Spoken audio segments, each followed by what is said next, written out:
So we're here with the LGBT Center of Central Pennsylvania's History Project. My name is Sarah Goldberg, and we are interviewing Gretchen Little today, which is November 19th, 2015. We are in Midtown Books in Harrisburg, Pennsylvania. Gretchen, do we have your consent to be interviewed today? Absolutely, sure. Great. All right, so we'll start off with some basic biography questions. Can you tell us where and when you were born? Oh my gosh, I was born in Elmira, New York in 1958. Okay. Yeah, October 26th, 19th. I share a birthday with Hillary Clinton. Oh, wow. Yeah. Good birthday. Yeah. So can you tell us a little bit about your childhood and your family? Well, my childhood was not common, I suppose. Let me start that again. My childhood was probably a little different from most in the early 50s, late 50s, early 60s. My parents were both college professors. So, not only was there kind of the emotional stifling of the late 50s and early 60s, but there was also kind of a pressure from my family, I would say, to express yourself more from an intellectual perspective. So we moved around a fair amount, and my father taught piano and composition, my mother taught political science. And so I spent about 4 or 5 years in rural Pennsylvania, and then we moved out to St. Louis, Missouri, and that was in the 60s. Moved back, my father actually joined the faculty at Mansfield University, which was then Mansfield State College. In 1968. Okay. So it was kind of weird there. I felt pretty much at home in a city environment, actually, to the extent that where we lived in St. Louis was a city environment. And so it was kind of a jolt to go back to a really small town. But I adapted fairly well. There were certain things that were great about living in a small town in the late 60s, early 70s. There really wasn't too much trouble to get into. That's basically the general background. Mm-hmm. Okay, so what were your interests as a child? I really enjoyed sports. I enjoyed music. My father wanted me to follow in his footsteps as a pianist. It just wasn't something that I was, set out to do, or, so I was not put here for that purpose. I think it was pretty clear. I just didn't enjoy practicing, and I never felt, I took lessons for about 10 years, but I never really felt comfortable at the keyboard, as though anything was really flowing out of me into music. So I still enjoy singing, and I love music, but I guess I'm more of a music appreciation than participant. Okay. And how about socially? What was that like for you? Socially was odd, as from a trans perspective. I knew very early on. I think I had a really good buddy in St. Louis, Abigail, and my parents always used to give me grief about, oh, you and Abigail and everything. I don't know what Abigail's up to now. I'd love to know. But if I had to guess, she's probably a trans man, and here I am, a trans woman. So we never really talked about that specifically, because in 1964, 1963, we didn't have the vocabulary to talk about that, and it certainly wasn't something that you were going to hear about from your parents or from the school or from church or anything like that. So, but we just kind of glommed onto each other, and she was far more masculine than I was. But that was for a couple of years. It was great, but then, when we moved back to the small town, it's sort of like, okay, that's over there. That's not something that I'm going to think about a whole lot, because there just wasn't any. There wasn't any place to express it. I mean, I fit in fairly well. I developed sort of a class clown persona when I was younger. I was really fat. I was a really fat little kid, and I could look back and armchair quarterback and say that it's because I was stuffing my. I don't know whether that's really true or not. Maybe I just, had that, metabolism, and then, grew out of it once I got to be a certain age. But in any event, so, I mean, the big thing in Mansfield, Pennsylvania was sports. So, I tried really hard to fit in with that. And I played soccer, I played tennis, I played basketball. I got cut from the basketball team a couple of times before I finally made it. I mean, and I still do, I really enjoy basketball. But, I think if anything, I was, kind of overcompensating as much as possible socially, because that's what you did. There just wasn't really there wasn't a clear alternative path in those days. So I guess, when did you start seeing an alternative path, or being exposed to more of that vocabulary or ideas? Just really over the last 10 years or so. I mean, I started dressing in women's clothes when I was about 9 or 10, and I had my own little stash and everything, but that was just kind of something that, I mean, once I started dating, which was kind of later for me, but once I started really dating and being on my own and, being intimate with women for the most part, I would let them know. I wasn't really one of those people that was, ashamed of it necessarily. I mean, the first couple of times I told people, it was a little difficult, but that was always something. So from that perspective, I guess it's been a long time. But from a perspective of actually living in an authentic way, that's just been really over the last 8 or 10 years. Okay. Can I ask a question? Sure, go for it. Sure. What were the words that you used before you encountered a trans vocabulary? Like, when you said the first few times that you told people, it was difficult for you. Well, the first time was really my first long-term girlfriend, and I mean, I didn't tell her right away. I wasn't like, third date, hey, by the way. But the idea just kind of came up naturally over Halloween that we did a gender shift thing.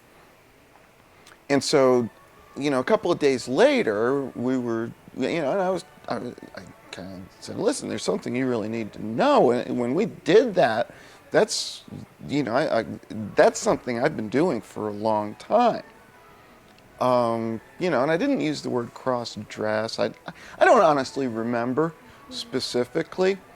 When I first started coming out to people down here, I found the term presenting as female to be helpful, because it really didn't, I mean, by then the idea of cross-dressing, at least to me, was kind of already, that was way outside of my reality. some people still look at it that way, I suppose. I have a couple of family members who I think maybe think of it that way. But, for myself, that was probably the start. And then I started in therapy with a gender therapist in the last couple of years that I lived in the northeast part of Pennsylvania. So that was very helpful. Do you want to talk about that, your work with your gender therapist and how that's been? Well, this was in. I mean, we can go into kind of the setting for that, or the way that came about. Yeah, I mean, so after the small town, we'll just kind of take it in chronological order, Yeah, if that's okay. better. Yeah, after the small Chronological town order. experience, graduating from high school, and during that entire time, like at night, most nights, I had little outfits that I would put on to sleep in. We lived in a big old house. So I kind of had, an entire wing of it to myself, and my brother was already in college. So, nobody came in and checked on me, and so, I mean, that was I guess, a coping mechanism to a certain extent. And, I would wake up in the morning and it's like, oh, geez, I have to go back to being a guy, which was sometimes more difficult than others. And so then I went to college in Texas, in Southern Methodist University in Dallas, Texas. And living in a dorm kind of limits your your gender expression in 1976.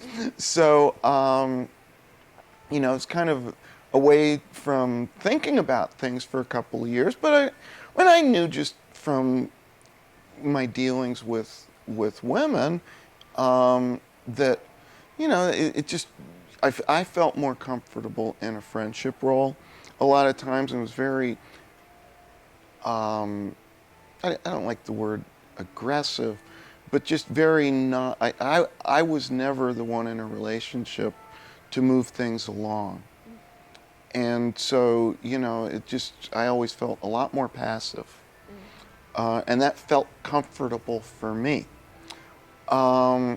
Anyway, so I stayed down in Texas for several years afterwards, and started again. That was when I had that first discussion with Janine, was her name.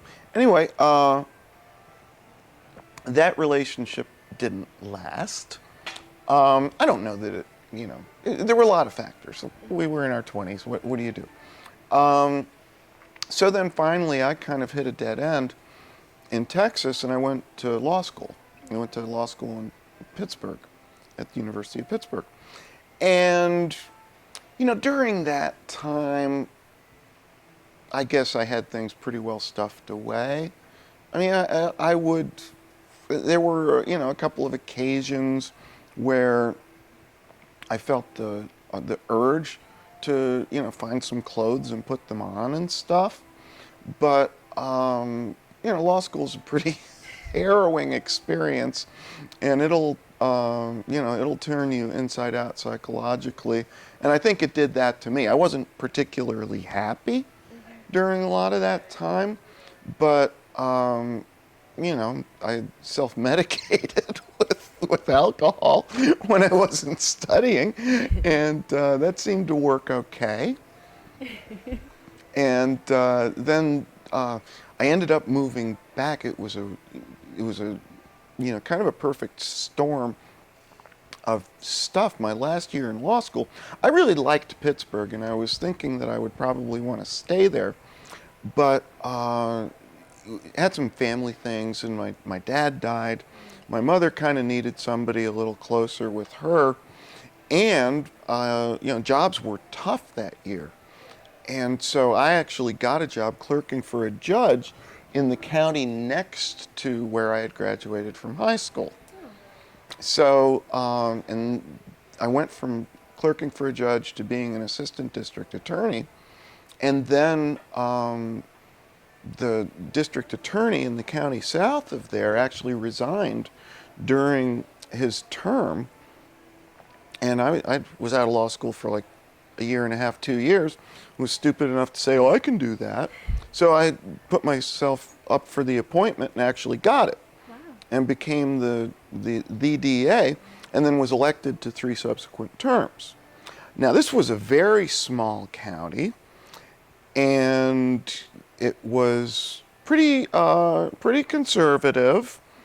So, I kind of boxed myself into a corner there to some extent. Now, I was fortunate that I met a woman who was very open-minded and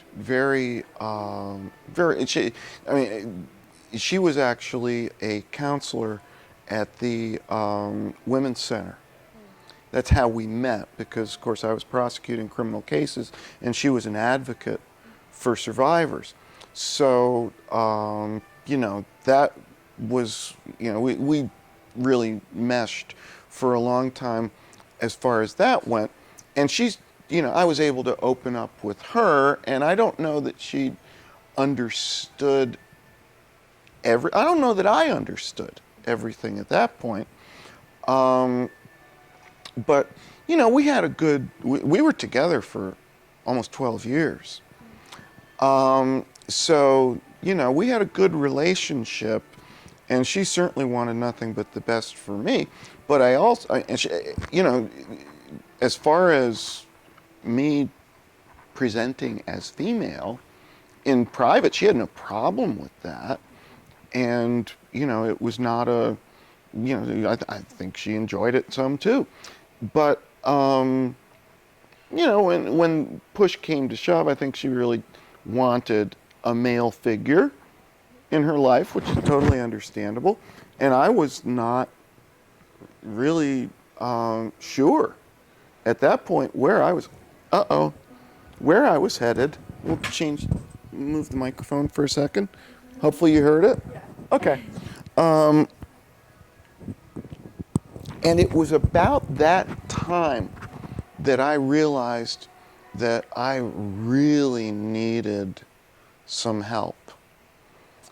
And I started looking for counselors in the area, and found a woman in Williamsport who, she had not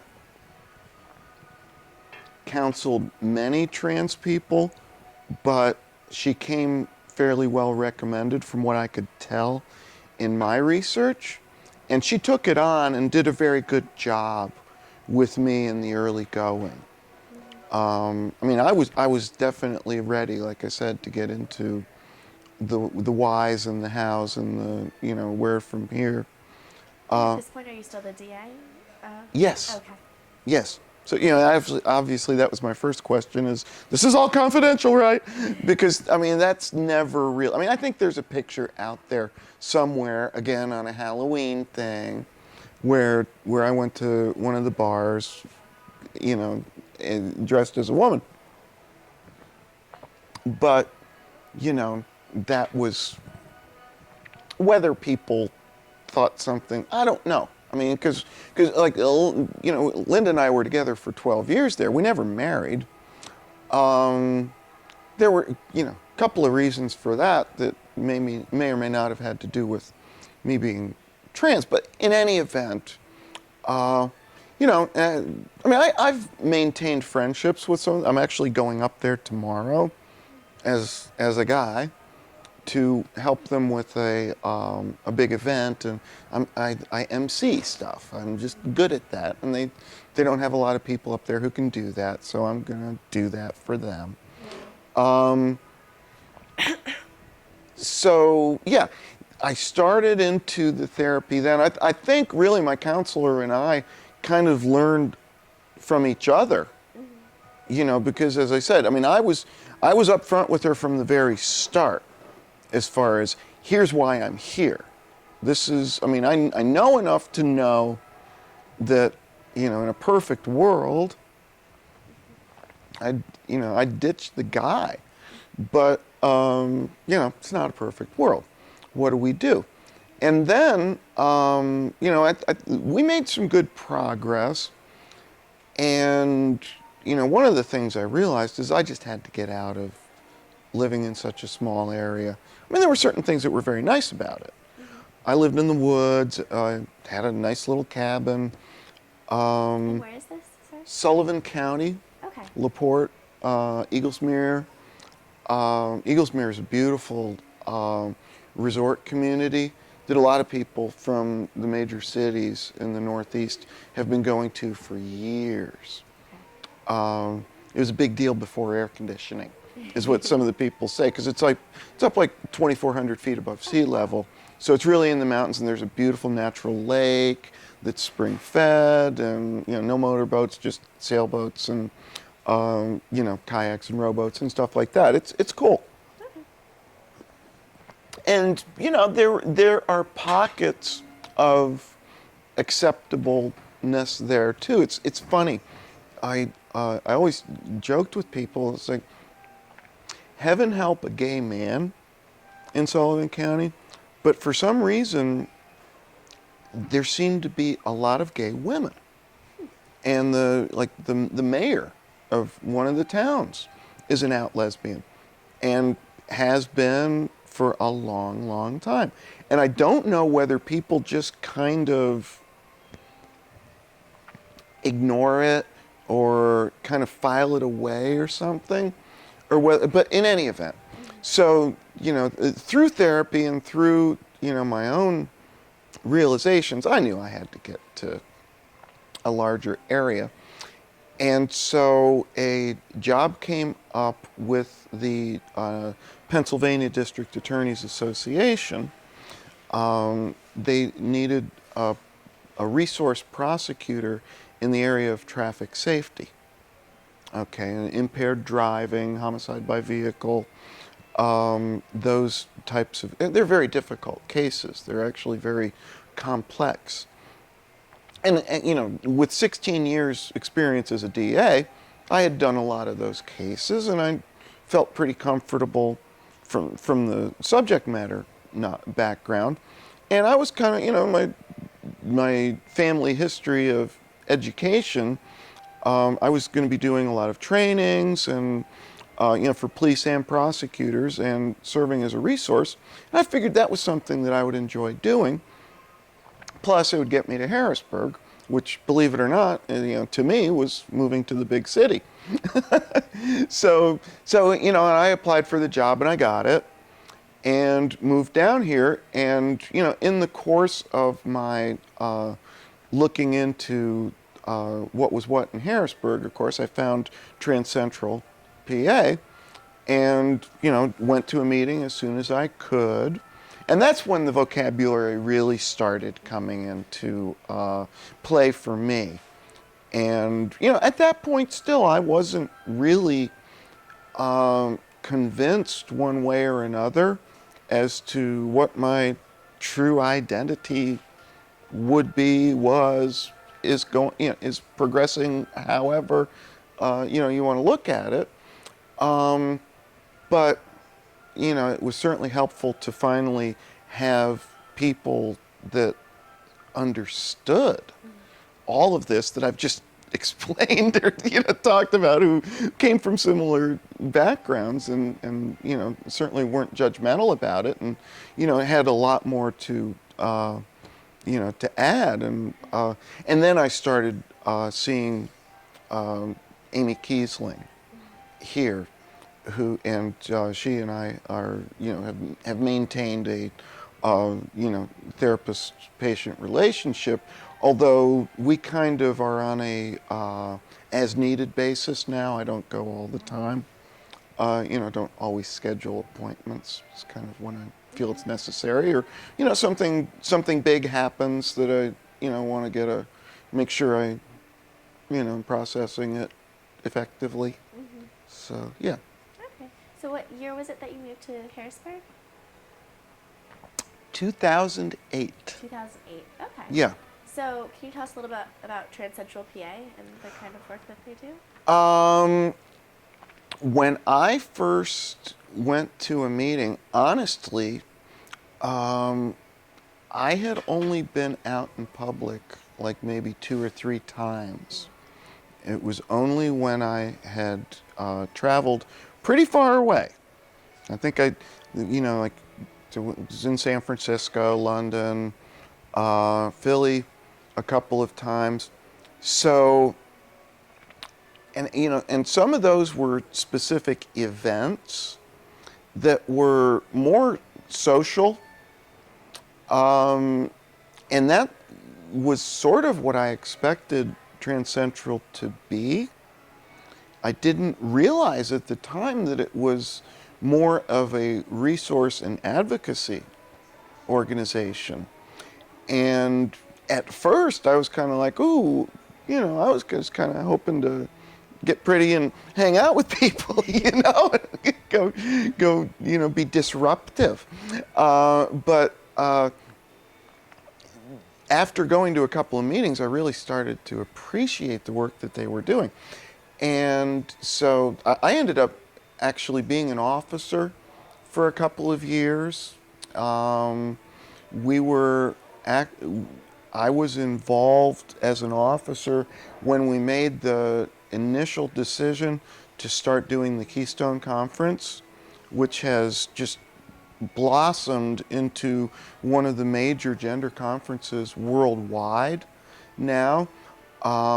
We were on a shoestring budget the first year, and really, we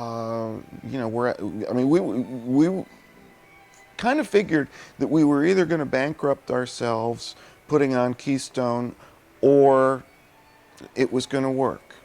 And it did.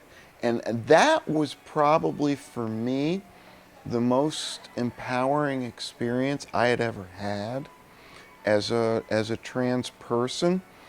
Now I wasn't the brains behind the outfit. I was more of, carrying stuff around and making sure that people had what they needed and all of that, and working behind the welcome desk and all of that.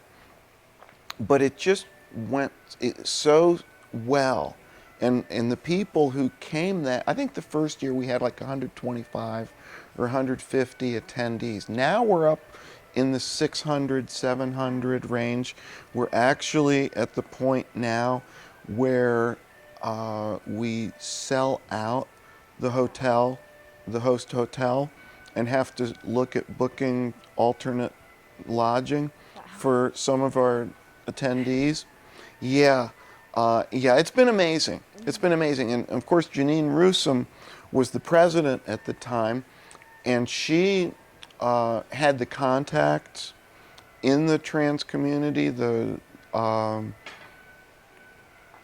Kieslings and Donna Rose and Jennifer Finney Boylan, all of whom have come and participated in the Keystone Conference from the start, and really lent it instant credibility.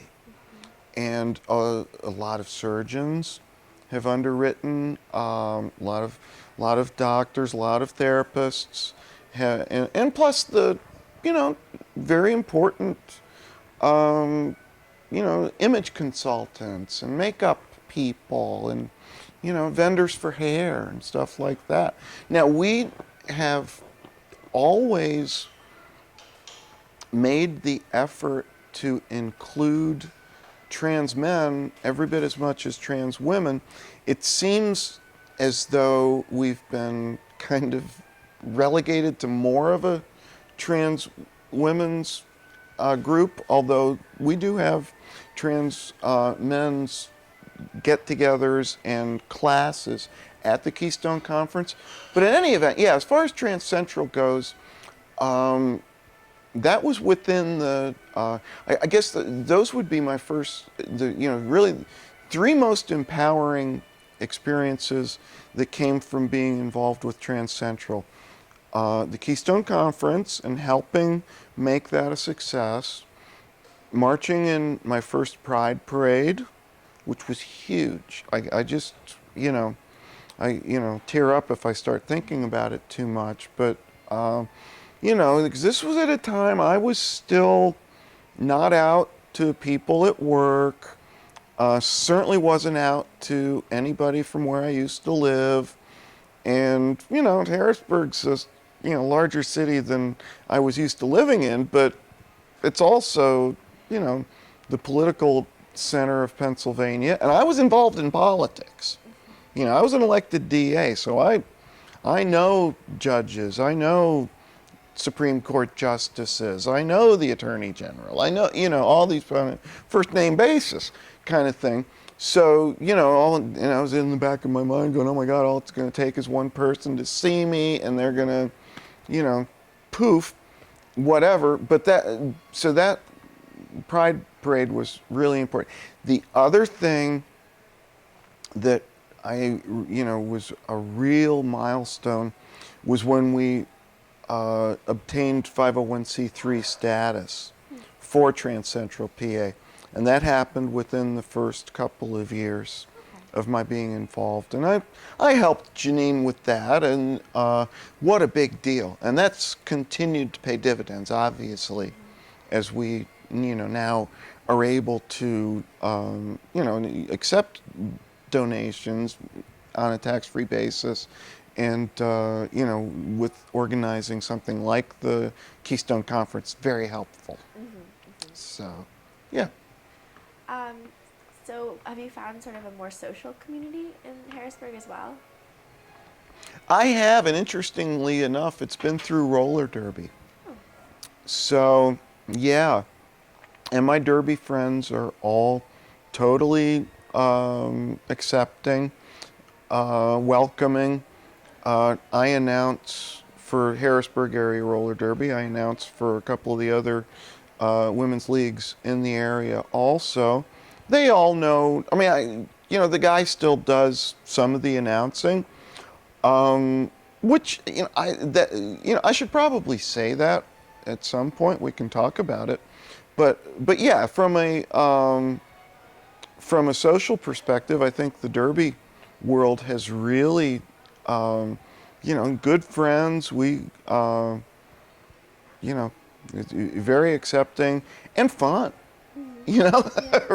Roller derby has gotten a lot more serious than when I started as an announcer. It's an entertaining sport, but it's not sports entertainment. It's it's a legitimate sport, and I think the women that play derby now are much more serious athletically than probably back in 2008. It was more of a novelty. So that, the partying is, it's still there, but it's not the main focus the way it was at first. Okay, how did you get involved with that? That was when I started doing, research and knowing that I wanted to move someplace that was a larger area, as a licensed attorney in Pennsylvania. I figured my three best shots were basically Pittsburgh, Philadelphia, and Harrisburg.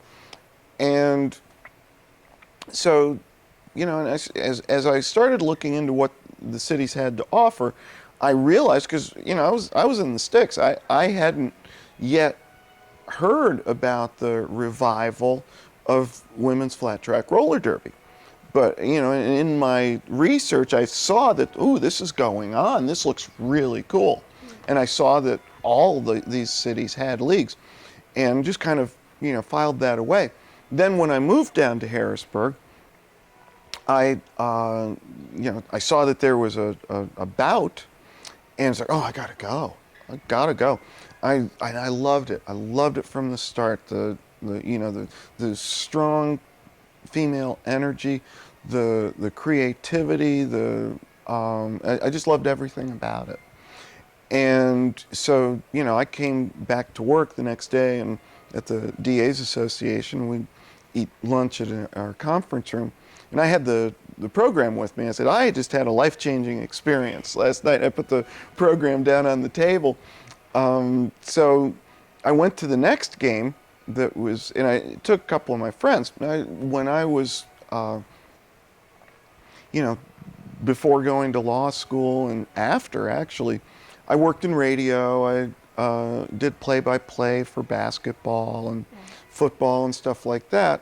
So, I know my way around a microphone.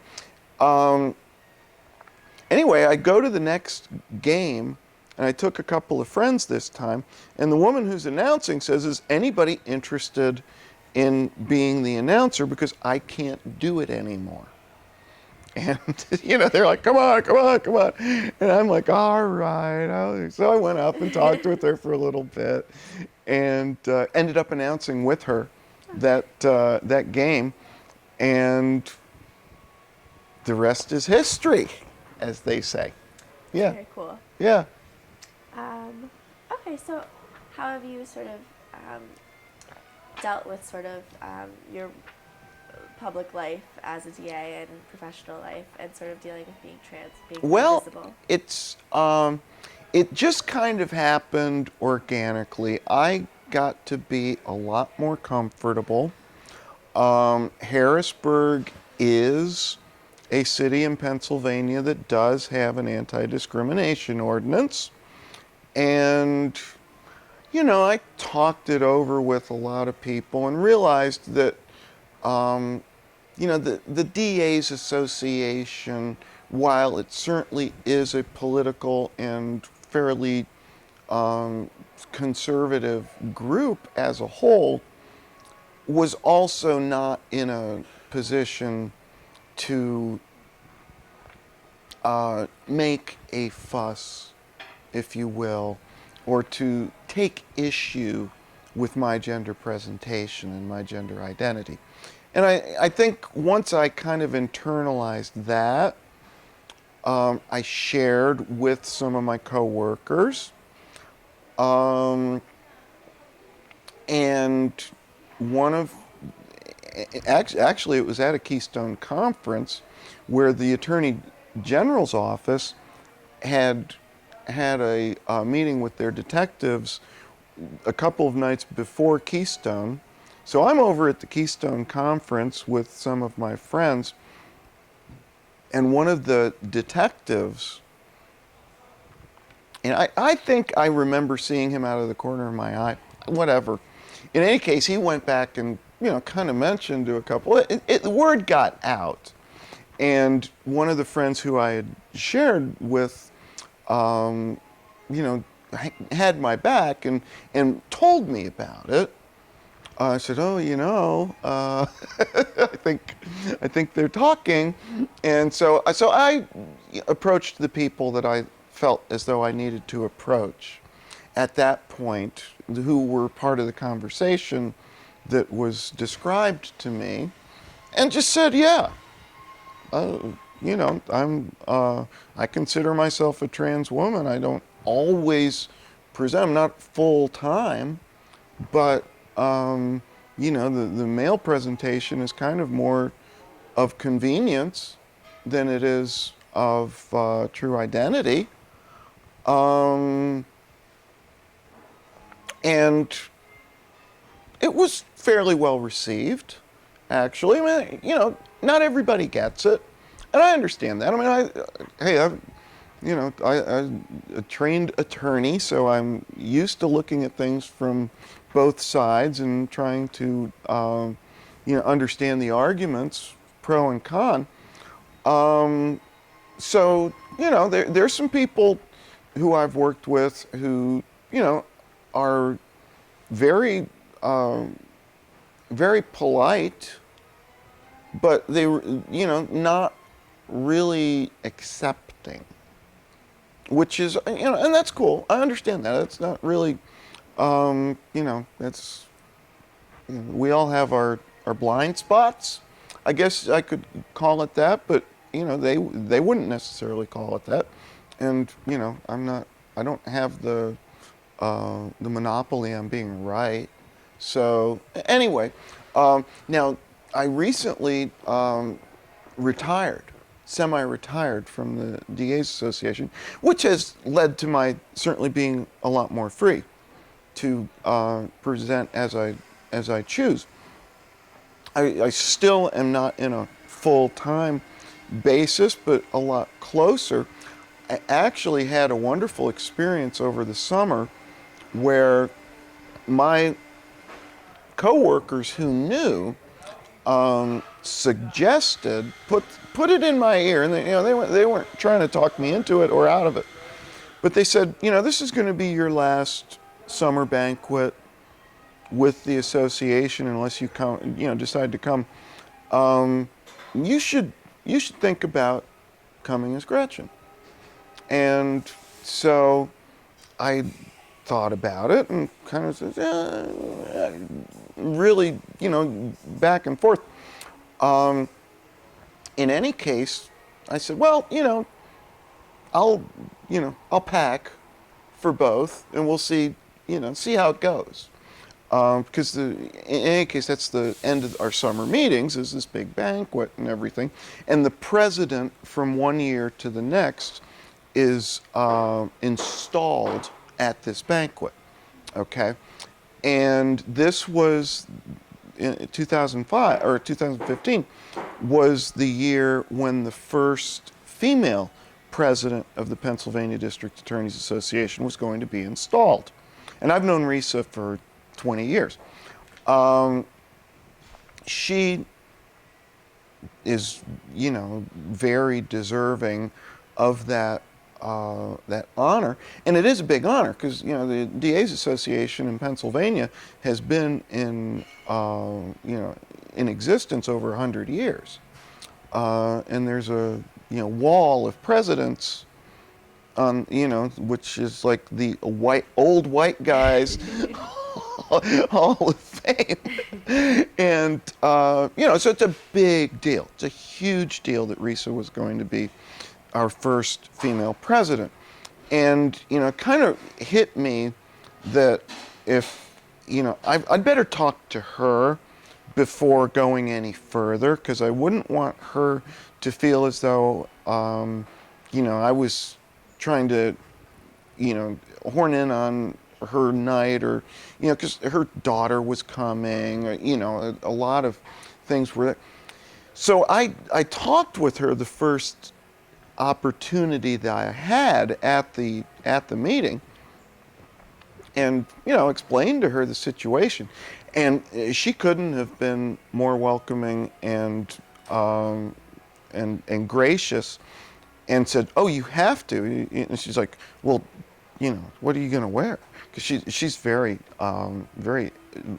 fashionable, and always looks extremely well put together. And I had done my shopping. I had an appropriate dress for the occasion, and I told her about it. And she's like, "Oh well, yeah." But she said, I'll introduce you. I want, definitely, please. And so she did, and it was really a wonderful experience. I got a lot of emails from people who weren't there, who found out about it, offering their encouragement. I had a lot of people, a couple of people were kind of like, "Oh, this is freaking me out."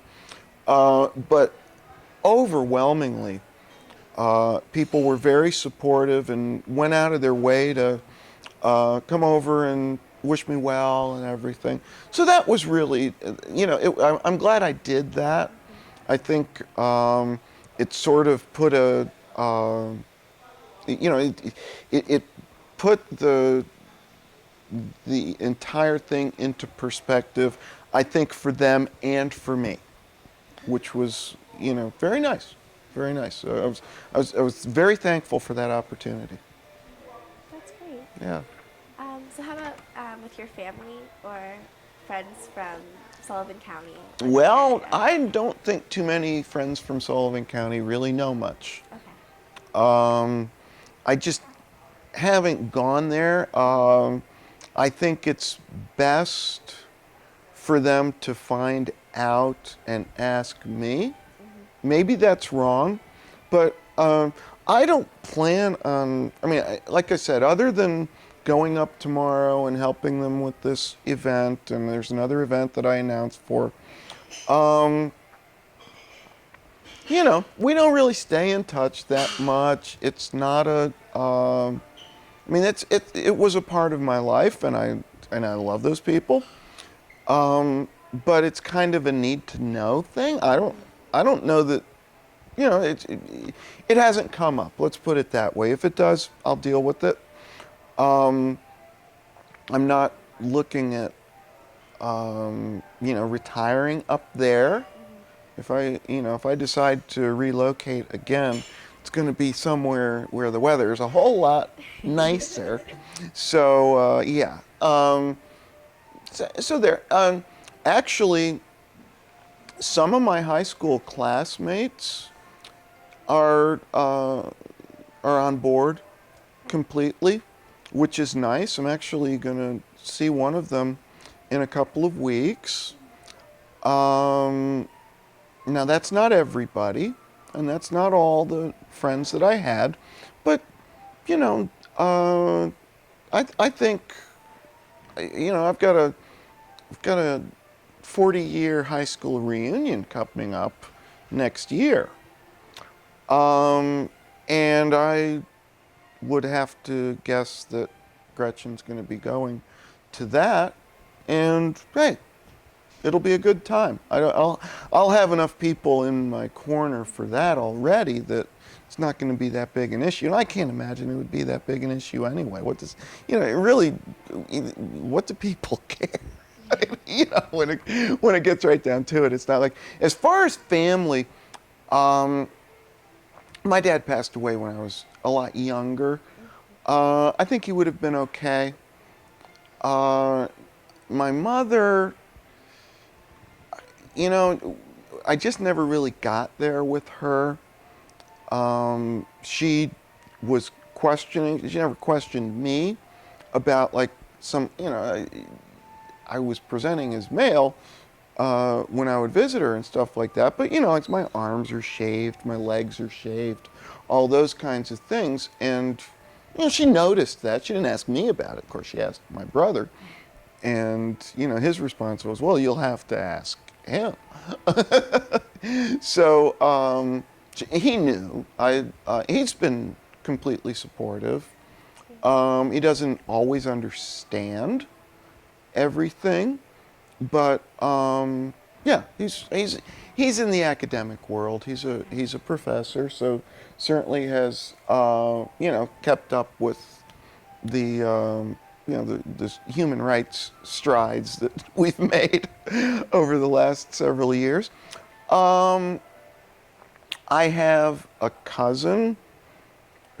first cousin, who is very accepting, and he and his wife and I go out when we get together, and they have parties at their house that are lots of fun. They invite a lot. They live in Florida. That's who I'll be visiting over the holidays. They know some really fun people, and their parties are great. And I'm totally welcome, and know their friends and like their friends. That's really a good thing. His brother is the oldest. He's a little more he's not totally on board. I think he's the oldest again, and is definitely socially conservative when it comes to that. I think he just, I think he's going to come around. He's an extremely cosmopolitan individual. He's too cosmopolitan not to get it, for gosh sakes. But it's just going to take a little more time before he realizes this isn't just something that I do to get kicks or whatever. Yeah, as far as my friends from the Texas days, they all know. They're all totally good. That's nice. We still, I worked at a bar for like 8 or 10 years, partially when I was in school and partially after, on a part-time basis. And like 4 of us just have stayed in touch over the years, and we get together at least once a year. And, when I told them, they were, oh, cool. Well, when are we going to meet you? And so ever since, when we get together for our weekend-long card games and wine festivals,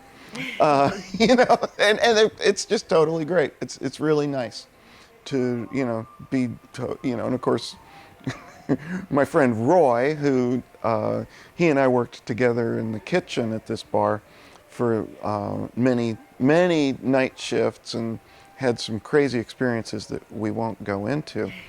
But he said, well, I'm going to try to look up your skirt.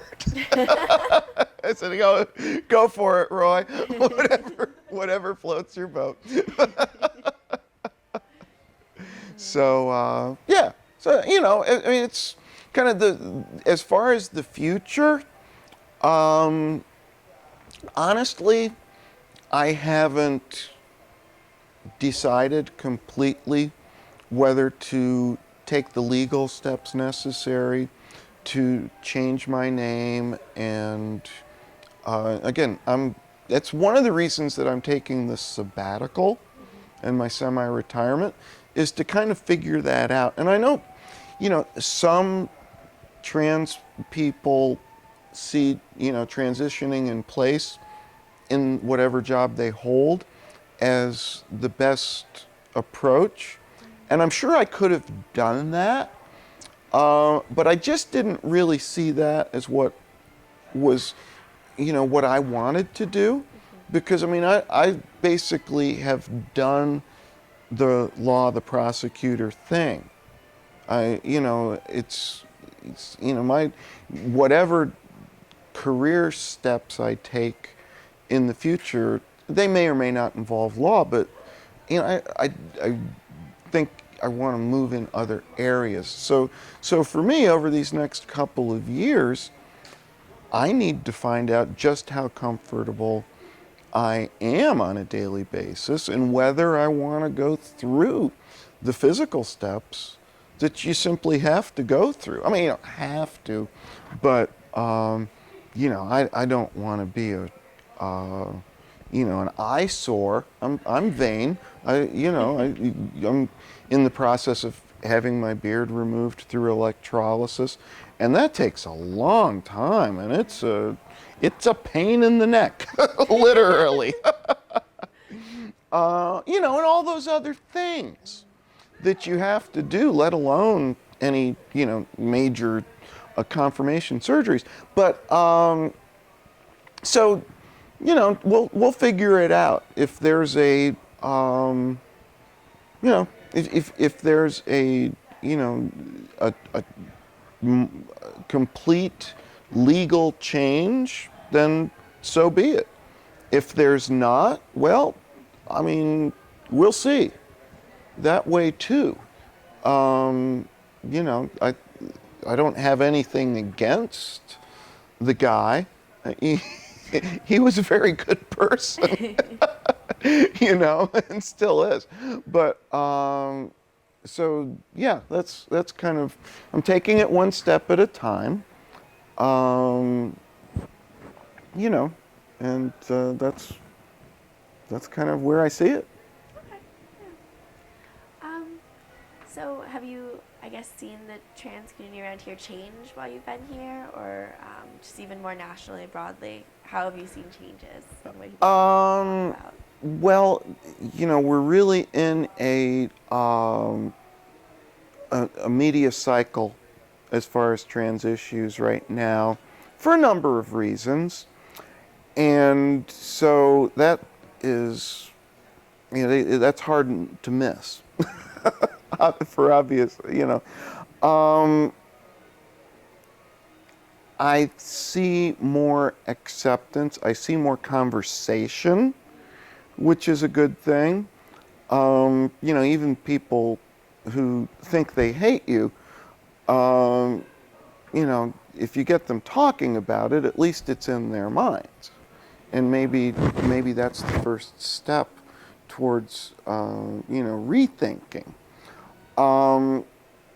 As far, oops, sorry. Okay, yep.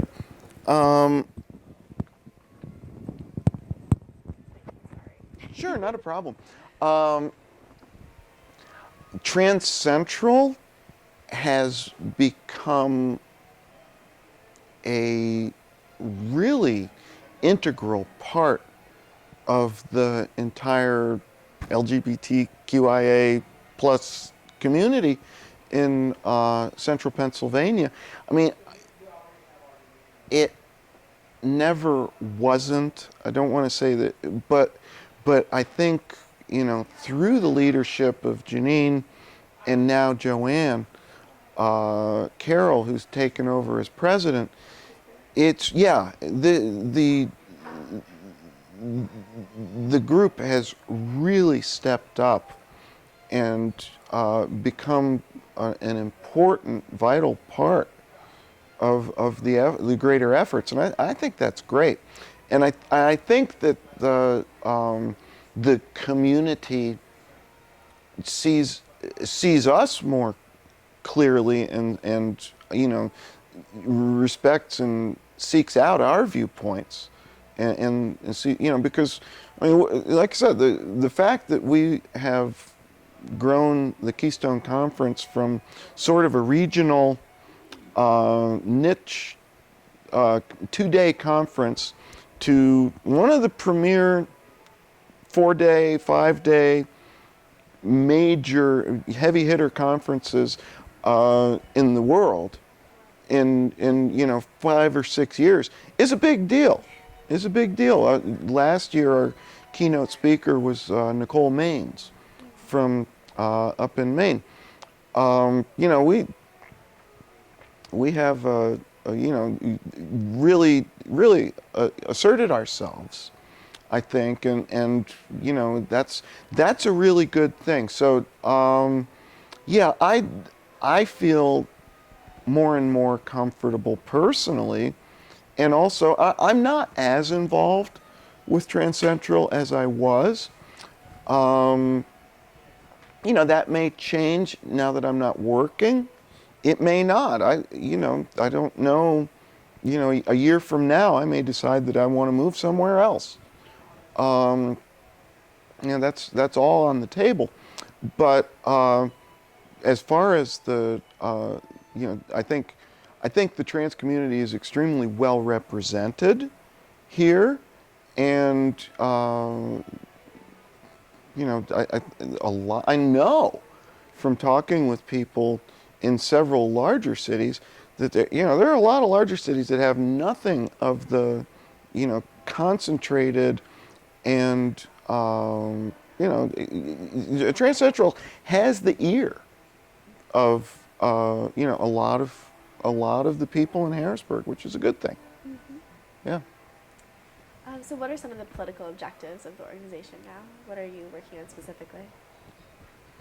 I think the number one issue has to be a statewide non-discrimination statute.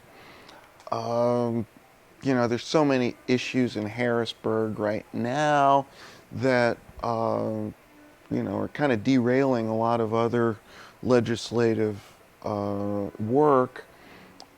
I would like to get more involved with that when I get back and am spending more time in here. I'll be out of town for the next couple of months, but when I get back and am spending more time in Harrisburg, I'm kind of hoping that I can be involved with that to some extent. As I said, now there's some representatives and senators who are going to be fairly shocked to meet this gal walking into their offices, but they know the guy, and I think they'll have to take the meeting, and I think they would, they'd have to listen to what I have to say. Mm-hmm. It's not coming from some lunatic fringe. It's coming from, somebody who has put in the time and represented the people of the Commonwealth in courts of law and knows what's at stake. So, I hope I can do that. I think that's really by far the major push that we need to have happen. I think from there, everything else kind of falls into place. There are always going to be exceptions, and there are always going to be people who, are uh, going to, you know, not accept the diversity of gender expression, but that doesn't mean that there should be essentially institutionalized discrimination. So which is kind of where we are right now. Without, I mean, we're probably getting off topic here, but it's kind of that's the thing that I hear a lot of the legislators often say. Well, we don't want to create another protected class. I say, yeah, but if you're not so much creating a protective class as you are preventing wholesale discrimination. I mean, and that's something that I think they're going to have to get with. In any case, so that's by far the largest and most important objective that I see right now. Beyond that, I think I think I think most trans people would probably agree, although I'm certainly not speaking for anyone but myself. I think despite the great strides that we've made and the acceptance that we've seen, I think it's still something that on a very basic level people kind of have to do for themselves. Being out is important. Being out is huge. But believe me, I understand how difficult it is. And, not only is it, you're facing, a big bad world out there that looks at you, out of the corner of their eye. But it's also, very, presentation issues are huge. And if for some reason an individual can't afford the electrolysis isn't cheap. All of the various, maintaining 2 wardrobes isn't cheap. All of that. So those are real impediments, but I don't know that anybody can really do anything for people in that respect. I mean, it would be great if we could, but I don't see, social. I don't see the social utility, quite frankly, in doing that. Now, making sure that certain treatments may be covered under health insurance, sure. I think that's important. I'm still, quite honestly, wrapping my head around the treatments that are available to trans youth now. That God only knows. I would be a very differently presenting person had I been able to, be involved in some of those treatments when I was in my teens. Now, would I have? I wouldn't have known enough, and they didn't exist. So it's kind of, it's really almost a parlor game, but nonetheless, I mean, my goodness, what are and from that perspective, making sure that treatments are covered under standard health insurance policies is a really important thing. Because if this level of medical intervention is going to be a part of the treatment protocol, then, it's really not it's indefensible to only allow it for people who can afford it. It's like, sorry, you get to be yourself and not you. That's, we're better than that. So that would probably be number two, as far as an objective. On a, I think those are the big ones. I hadn't really thought about it until right now. Again, I think a lot of the acceptance just has to come on an individual basis, and from being out and, being a part of the world. There aren't too many places anymore where I won't go. You know, and I guess, it's a certain level of confidence people see, or, they just, people are busy with their own stuff. I think once you reach a certain comfort level, that's what you realize, is that the person, they may or may not be, accepting and understanding of the issues that trans people face, but that's not the number one issue on their mind when they're, at the grocery store, or, waiting in line at the get their driver's license or something. That's they're into their own stuff. So, yeah. Have you had to deal with any discrimination or bad reactions when you are out in public spaces? I've been fortunate. There've been a couple of times when I was, out on like a Friday or Saturday night downtown where the drunk men are, and and younger, I think, and a couple of words were said and whatnot. It was uncomfortable, but really no. I've been fortunate in that respect. The most uncomfortable thing, and unfortunately, this is one of those things that it's really kind of difficult. How do you prevent it? It's like the misgendering. If somebody says sir, or uses a male pronoun and that sort of thing, and I haven't had that occur too often, but when it does, it's just kind of like, oh jeez, sometimes you want to be confrontational, but I don't know that does any good either.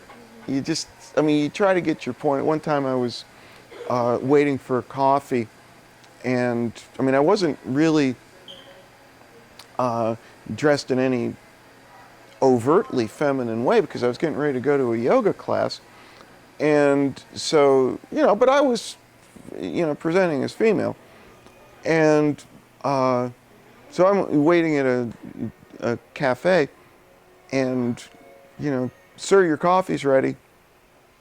And I went all passive aggressive and just kind of kept reading what I was reading, and just and they, I could tell out of the corner of my eye who they were looking at and everything, and they started to again, and then kind of like, ma'am, your coffee's ready. And I was, oh, thank you.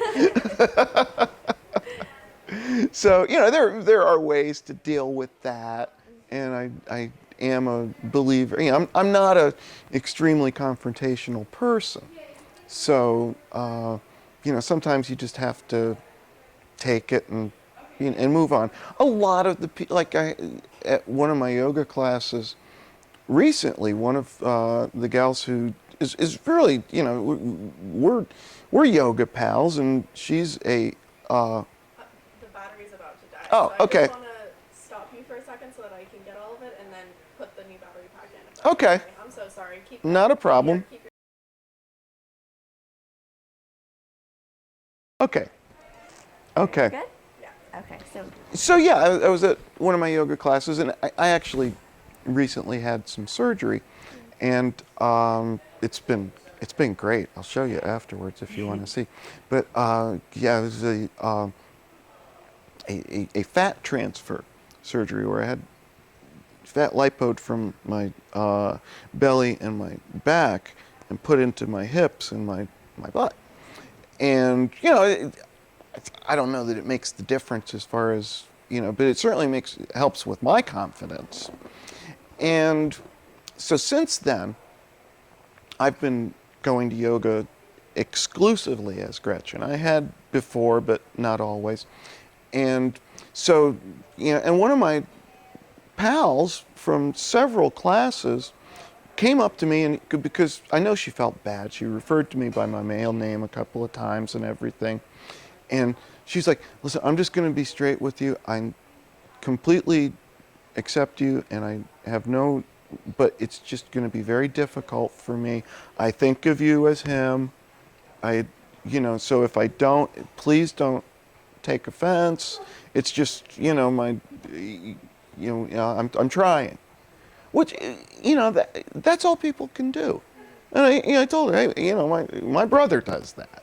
It's to be expected to a certain, when it's somebody who I know, who just, has a slip up or something like that, it's actually a lot easier to deal with than, somebody you don't know who may or may not be trying to diss you. They may not be. They may just not know. But so those are difficult situations. But it's kind of the price you pay. And I think the more that you are out and about, the less that happens. At least that's been my experience. I mean, I'm not, blessed with a, 640-pound frame. I command a certain presence when I enter a space. That's not always a good thing if you're just trying to go about your day. But I'm not going to change that. There's no hormones, there's no surgery, there's no nothing that's going to change my height and my bone structure. So, I just have to deal with that.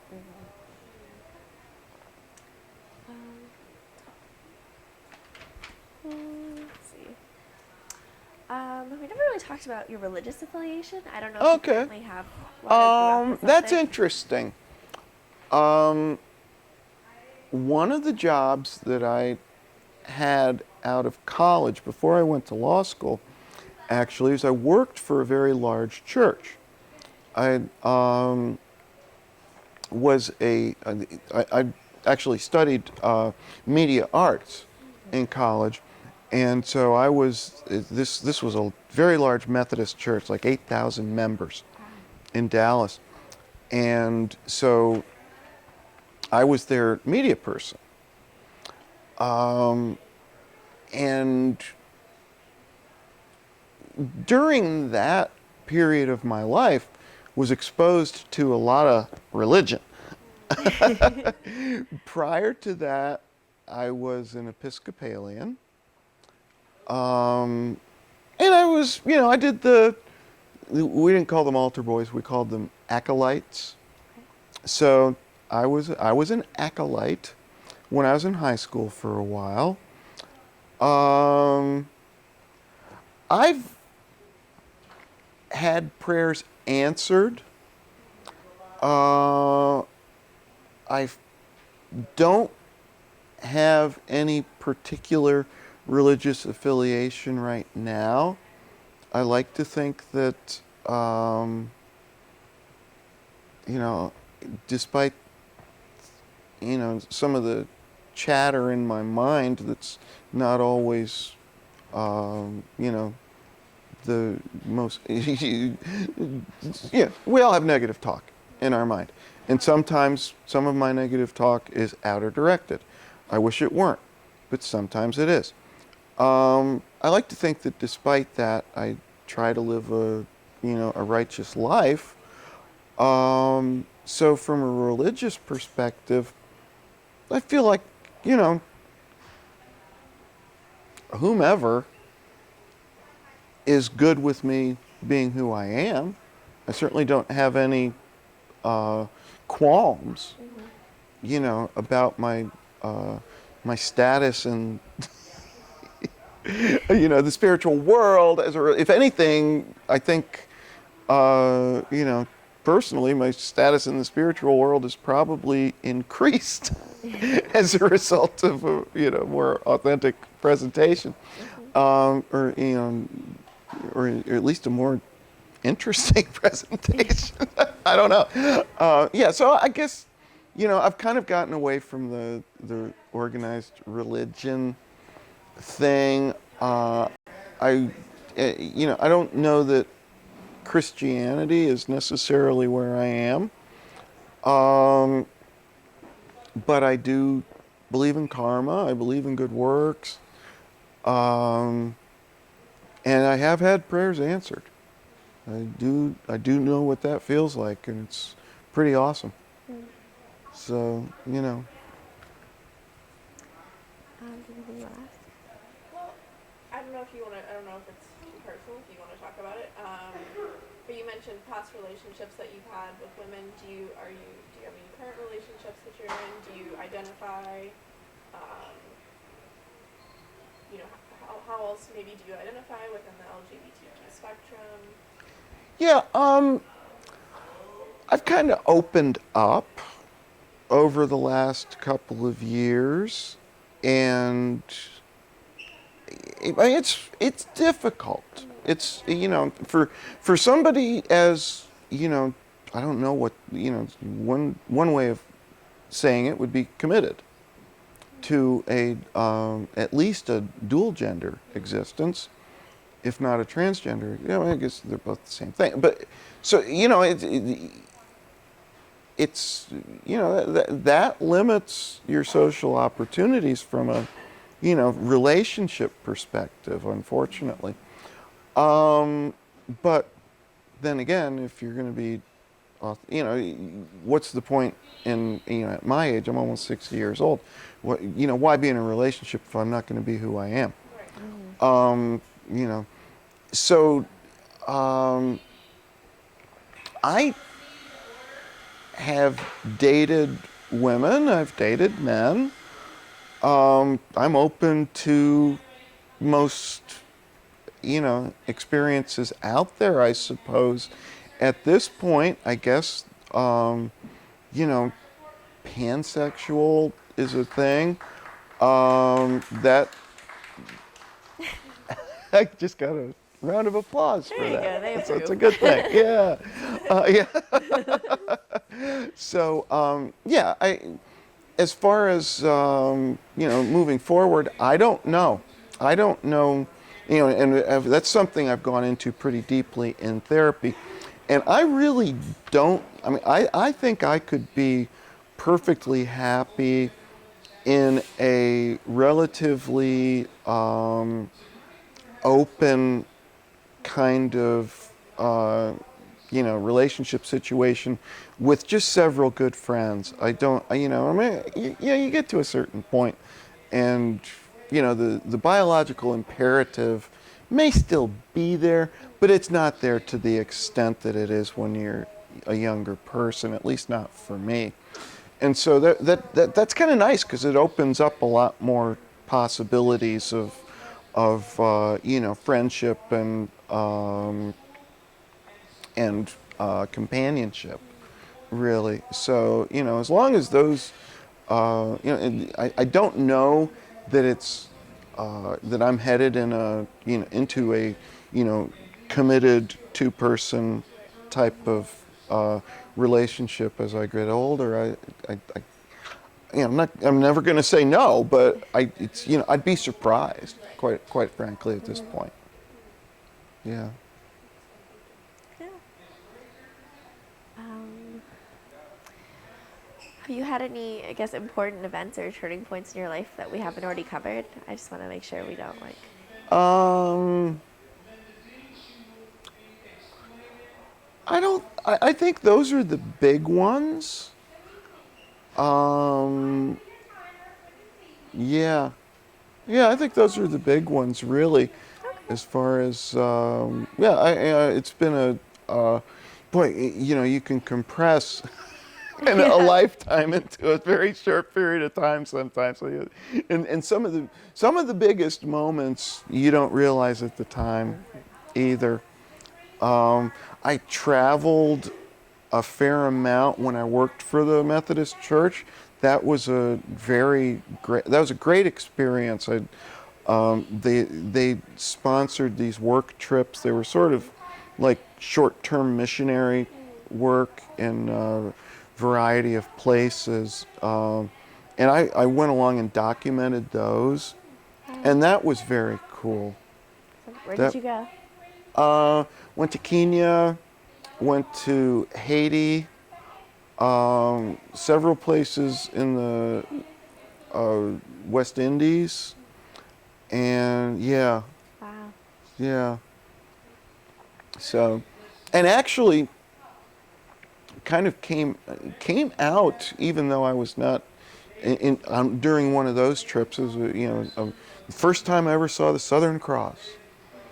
And we were sitting on, my friend Martha and I were sitting on the roof of a building that we were working on late at night, and I felt comfortable telling her that, and it was the first time I'd ever told anybody that, I really felt as though I should be a woman. And, she's like, well, what in particular, because she was a counselor and had a MSW, and, what in particular about femininity or womanhood is the draw, or that's not exactly. Yeah. Yeah, exactly. And I wasn't able to give a really good answer at that point. It's a tough one. Yeah, yeah. Hear that. I know. Okay, yeah, yeah. So and that was one of those moments that you'll take with you forever. But it just kind of came up out of nowhere. Yeah. Yeah. So and again, you still I couldn't answer that any better now. I think than I think at the time I was I didn't really again, you don't have the vocabulary. The word that was used when I was a kid, about the only word, was transvestite. And of course, that was a word that even then carried some pretty negative connotations. And, so, but there was a time when, that's what I thought I was. I didn't know any better. I didn't know any different. It's like, ooh, I guess, I better not let too many people know that. And so and I think a lot of trans people, or at least trans women, maybe I never really had the conversation with a lot of trans men, as far as at least some point in their development, there is, a fetish angle to certain articles of clothing, etc., and all of that, which I think, some people stay there. But that's fine. I mean, I'm down with that. That's, if it's, whatever floats your boat. But I think also it's a way of understanding, even if that's not what's going on, at least that's a label to give it. And if you haven't really thought through your identity, that's more what you might think that it is. You know. Yeah. Yeah. Great. Well, Anything else that yeah. you want to add? Or It's been a great interview. I don't think so. I hope my hair looks all right. your hair Looks looks great. This lighting is like really Yeah, great. you actually Awesome. look very good in the lighting. So. Oh, great. Awesome. So, Well, thanks. yeah, thank you so much. Yeah. This was wonderful.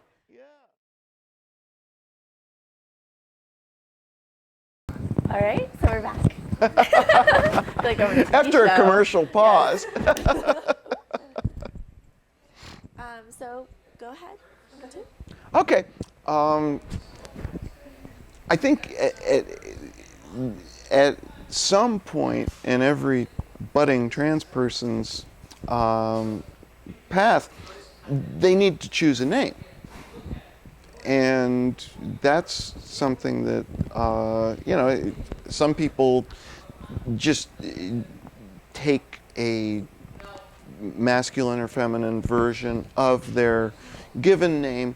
Other people, choose their name for a number of reasons, many as there are snowflakes. But my particular name is very important to me because, as I said, back when I was the DA, and my relationship was, we were on the downhill slide, and I was in the I was the only prosecutor in my office. So not only was I the elected DA, but I was, I had every case from first-degree murder down to appeals of traffic tickets. And the Violence Against Women Act had gone into effect early on in my time as a DA, and my office received grant funding through that stream, and I always tried to get them to use the funding for other things because they wanted, I don't think the administrators at the statewide level ever really realized that I was the only one in my office. They said, no, this money needs to be used for trainings. We want you to go to trainings, around the country on domestic violence, sexual assault, best practices, etc. That's great. I am totally behind that. I always felt as though, those were some of the cases that meant the most to me as a prosecutor, and I, took pride in the fact that I was able to, do a good job with those cases and see some justice for the survivors. But it's not nanotechnology. It doesn't change every 6 or 7 months. And so, I was like, I would really like to use some of this money to buy a computer or, some other stuff that I need in the office. But they made, so I said, okay, I'll make the best of it. I'll go to Florida. I'll go to Oregon. I'll go to San Diego. I'll go to all these, nationwide trainings on these subjects. So I was in Tampa at a nationwide DV conference, and this particular one was fewer prosecutors and more advocates. Now, prosecutors, even those of us who are totally, in line and get the specific issues involved with, domestic violence and sexual assault, we're still lawyers and we still have gallows humor, and, it's kind of like you have to set it aside and just, at the end of the day, go out, have a few cocktails, enjoy yourself, and go back and deal with it the next day. Well, a lot of the advocates at this particular training didn't have that philosophy. I mean, they lived it. You could see it in their faces, in their bodies. They were unfortunately just, their spirits were consumed with the vicarious trauma of dealing with survivors on a daily basis. And so it wasn't a very fun conference. And I'm, it's kind of wearing off on me at this point. And I didn't know anybody there. And, I've gone to some of these conferences and I've met people immediately and, had friends to go out with and whatnot. And other times you go and you feel pretty much by yourself, and it's not a pleasant thing. This was more what this one was headed towards. And they had a breakout session at the end, and it was on self-care and dealing with the stress of the work. And so, I got to go to that. Okay, this was, and so I'm in there. I'm like, oh, I hope this is good because I'm not, I'm tired of feeling bad because I don't feel worse. And in walks this tall, blonde, good-looking, very self-possessed woman who's teaching the course, and she's barefoot. She's got this peasant skirt. Everything about her is just, she's comfortable. She's this, completely effective, but on her own terms woman. Okay? And her name was Gretchen. And I was at that point in my career as a trans person that I was looking for a name. And, it was like the minute I saw her, and it just really resonated because of the, the grief that I'd been exposed to over the past 3 or 4 days, and here comes this breath of fresh air who's just, like positive feminine energy. That's who I want to be. I want to be Gretchen. So, and that's why I am. For what it's worth. So, That's a good story. yeah. Did you keep in touch with her after that? No. And I have her information, and and I've asked a couple because I never even really thought to at first, and I went through so many changes that it wouldn't, really. But I think now I'm going to send her a letter, and she's still working. She's an advocate with the. She actually works for the district attorney's office in a county outside of Tampa. So, Okay. yeah. So, Cool. Well, all right. anything else that you? No, I think that's it. That's it. Thank you. Yeah. All right.